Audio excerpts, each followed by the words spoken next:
Mr. Harry. Welcome to the Monky London channel. Today you brought down something pretty different for us. It's the first Audi we've ever had on the channel. Do you want to just tell us a little bit about the car? So it's an Audi S1, four-wheel drive, obviously. It's basically an S3 scaled down. It's currently running 400 brake. What do these come with stock? 230. It's easy to get with these. I mean, because it's the S3 engine, I mean, there's a few changes, like pistons and that, but all you got to do really is bolt on a turbo, downpipe, induction kit, intercooler, and that's it. Like a little bit of breathing, basically. Yeah. It's just literally bolt on. IS20 stock turbo, you can get about 350 before it roofs. This turbo is about 400. Some people have got 420 out of them, but that's quite sort of highly strong. Yeah. I mean, 400 is pretty safe of what we're running now. Yeah. So turbo on this is an S3 turbo, and it's obviously slightly bigger. So it's IS38. Standard is IS20, so they're slightly bigger. Yeah. I mean, it only just fits in. Not easy, but it bolts straight on. That's cool. How much boost are you running now? 1.8 bar. 1.8 bar, so it's quite high. Yeah. What about engine management? All stock ECU? All stock ECU, stock fueling. The fueling probably is at its limit now. It's only a high pressure fuel pump to change, and you can go higher. The only advantage with the S3 obviously is DSG. These don't come in DSG. Ah, they're only manual only? Yeah, they do on the 1.4s. But apparently they can't fit the box in on these. Ah, right. So only manual on S1s. So we've got Revo full induction kit, which is heat shield, filter, pipe down, and a turbo elbow. The turbo elbow is the main restriction on these from stock. I mean, that picked up 18 wheel horsepower just from the induction kit. We've got the oil management system, which is obviously catch can, the plate that bolts straight on top of the head, which is baffled just to stop all the oil breathing out basically, because the crankcase breathe really heavily on these. Then we've got the IS38 turbo with turbo blanket, just because everything gets stupidly hot in there. Yeah, and they're quite far at the back as well, aren't they? Yeah. I mean, they keep all the heat round the back. It's on a custom map that's not out to the public in a minute. Obviously, it's mapped by Revo, which are technically flash maps, but they're all done. Their development is before they goes out to the public. Revo are trying out their new Crackle map on this, which I don't even know if they're going to release, but it sounds good.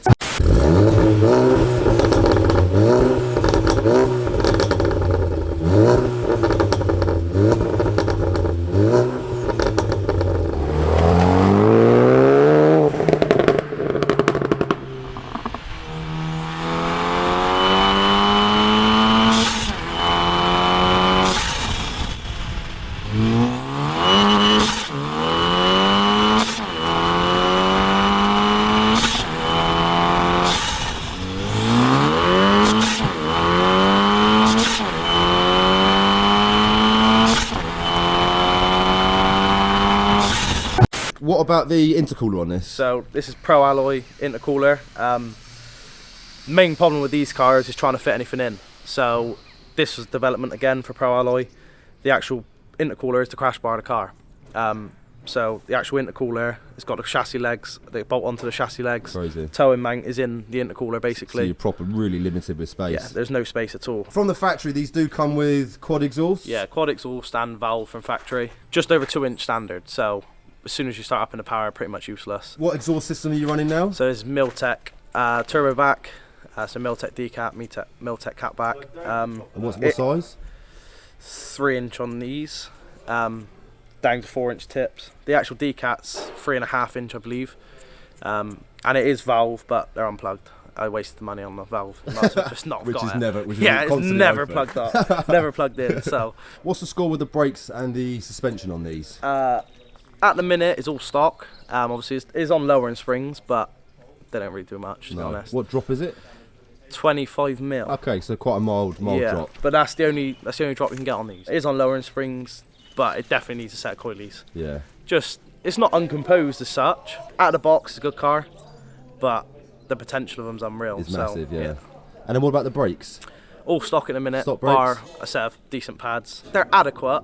I mean, after a few bashes down the road, they get hot. Yeah.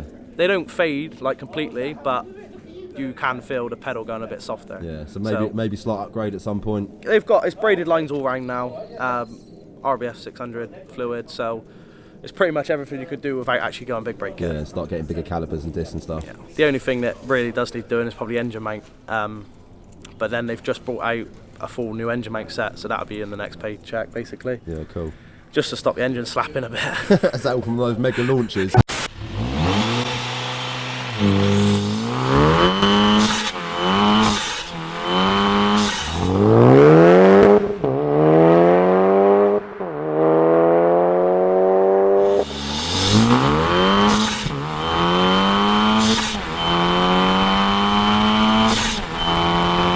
What about the wheels? They look pretty nice. Got a set of rotiforms on it. And then what tyres? 80/08s, Nice. Yokohama. So. Good man, semi-slicks. Yeah. The bodywork on this is pretty much standard. Yeah, it's all pretty much stock. All the money's gone into power, really. The only thing that's not really stock is front grille, tinted lights. It's pretty much it. Because it's competition spec, it's got all the rear stickers on the sides and that. So. Oh, cool. These don't come stripped in the back, do they, from stock? So it's got full leather rear bench and rear seats. Obviously, in the chase for power, get rid of them. Get as much weight as you can get out. What about the seats as well? They look really nice from behind, don't they? Yeah, they're all standard. That's a super sport seat, so that's part of Competition pack. Competition pack, yeah. How much extra is the competition pack over the regular S1? About $4.5 grand, I believe. And with that, you get seats, carbon mirrors. Seats, carbon mirrors, the stickers, all gloss black plastics, as nice. Standard. What colour are they normally? Like aluminium? Yeah. Yeah. Silver, tacky, Not quite as very nice. nice. In the inside, you got all the red rings around the air vents, Quattro inside, a few little bits basically. Yeah. Part of the competition spec is the panoramic roof, I believe. Yeah. I mean, obviously, being a £30,000 car, you would expect the interior to be pretty luxurious. Yeah. I mean, I don't know where to get the price for them for these. No, do you think they're a bit overpriced? Well, there's no car to compete with. No hatch, small hatch like this is four-wheel drive. No. And the new ones aren't.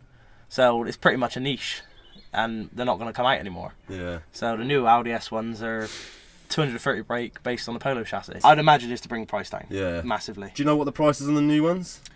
Still 25, 26. Yeah. So they're still up there. Not far off what they were. Yeah, it's going to be a very different car, that, isn't it, front-wheel drive? Yeah, I mean, the reason I bought this because four-wheel drive. Yeah. I mean, there's nothing that can compare with this off of lights. Yeah.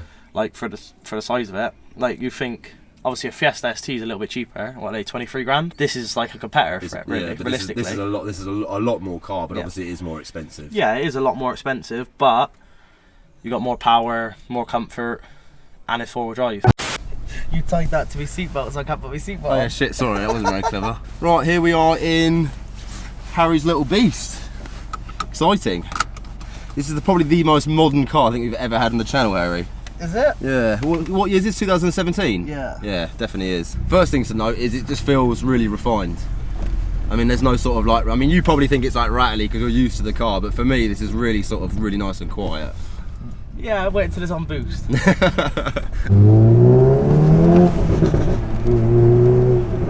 it does pop and bang, doesn't it? Fucking hell.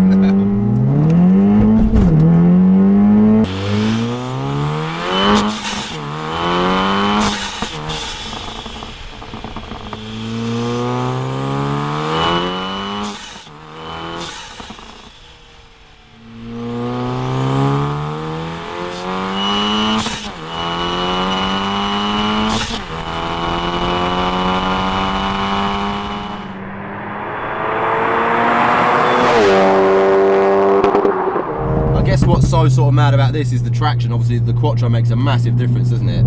There's not much that can keep up with this. Nah, just as a sort of usable daily everyday car, this is, you know, a serious bit of kit this is.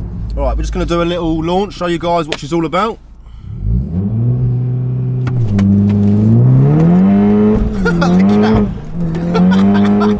What about the clutch and the gearbox? So clutch and gearbox are standard in a minute. Can they take all this extra power? Yeah, they shouldn't do, but they do in a minute. It's lasting, yeah. Mate, the Quattro on this, it just makes the traction completely next level, doesn't it? If this was front wheel drive, rear wheel drive, even in this weather, you'd be any fun. Nah, you'd be sliding. I mean, you'd be having fun, but you'd be sliding everywhere. You wouldn't get the power down like you're doing this. What's it like on MPG? What are you getting? 25. 25 average. And that's obviously Harry driving, I take it. Nah, that's cruising. That was Shut up, man. That was cruising up there. You liar, man. Is it 1.8 bar throughout the entire rev range, through all the gears? It is, I believe, but first and second are sort of torque limited. Okay. Just to stop it smashing everything to bits, basically. Yeah, and then it gains a bit more as you go further down. Fourth gear is the animal in this. I've got a few videos of racing the RS3. Pretty much not pull on it, but not very much. Fourth gear, and it really bangs it, yeah.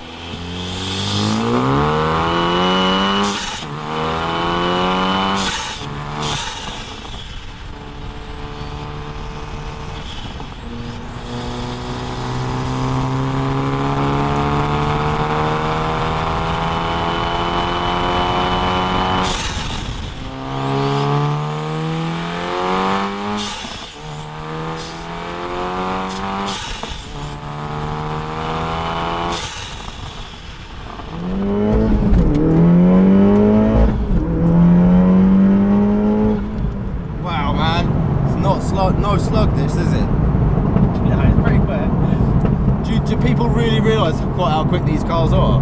I don't think so. No. I don't think so. An S1's not particularly very common. No. You don't see it, well, I haven't seen, I've seen a couple around, but I haven't seen many on the roads. And you won't find, there's obviously Facebook groups and everything brings everyone together who's modified them. Yeah. But on the road, you won't actually Don't see many. them, no. And what kind of cars have all your friends got? A sort of similar sort of age to you, Harry? Yeah, all my age, Fiesta STs. And obviously I got a group of sort of older mates, You've got M5, more expensive stuff. C63Ss. Yeah.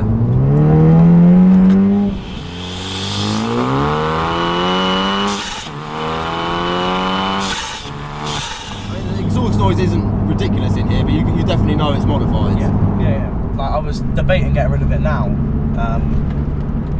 because I put such a big deposit down on it. Obviously it's on finance. Yeah. I put such a big deposit down on it, and I pay so much a month. I'm in positive equity by about 8 grand. So I was looking at RS3s, then I was looking at GTRs, but then GTR stock is pretty much level.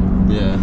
And the insurance would be about 5 grand. Yeah, so a lot of money. What's the point? And then what are second-hand car values doing on these? Are they sort of holding their value? Have you been keeping an eye on the prices? One went for 22 the other day. Yeah, what's the cheapest you can buy one of these now? Like I say, a high mileage, like bottom end one. 15 grand. Yeah. Yeah. I mean, you can buy categories for about 12. Yeah. But the problem is with these, once they're a category, they're pretty much fucking wank. Very hard to sell on, yeah.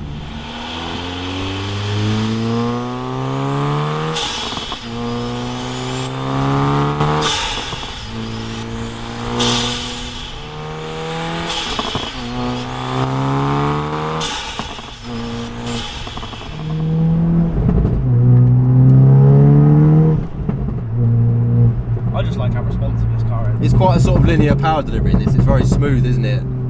That's very much Revo as well, to be fair. Revo bring everything in gradually, and then it hits harder at the top. I've seen a few graphs of these, like they're at peak torque at 3k, but down 6, 7k, They're kind of got nothing. tailing off, yeah. Whereas this peak torque is 5.5, which it brings it all in nice. What's the most powerful S1 out there at the moment? Do you know? You on any sort of Audi forums or? Yeah.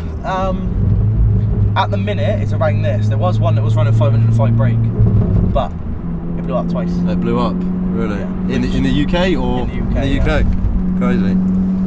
I think that car's off the road now and gone, so this is probably one of the most powerful ones out there at the moment, you'd say? I mean, there might be some random one somewhere running crazy horsepower. yeah, there's a few I think in Europe that are running a bit more bigger power, but the plan with this is to make it the fastest in the UK.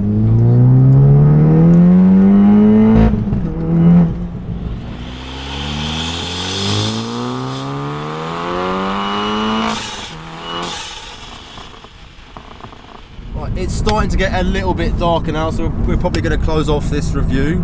I just want to say a massive thanks to Harry for bringing down his wicked little S1. Quite surprised, man. Harry's also got a Instagram account, so if you guys could check it out down here, give him a follow. Really appreciate it. Hope you guys enjoyed this cheeky little video, and I look forward to seeing you soon.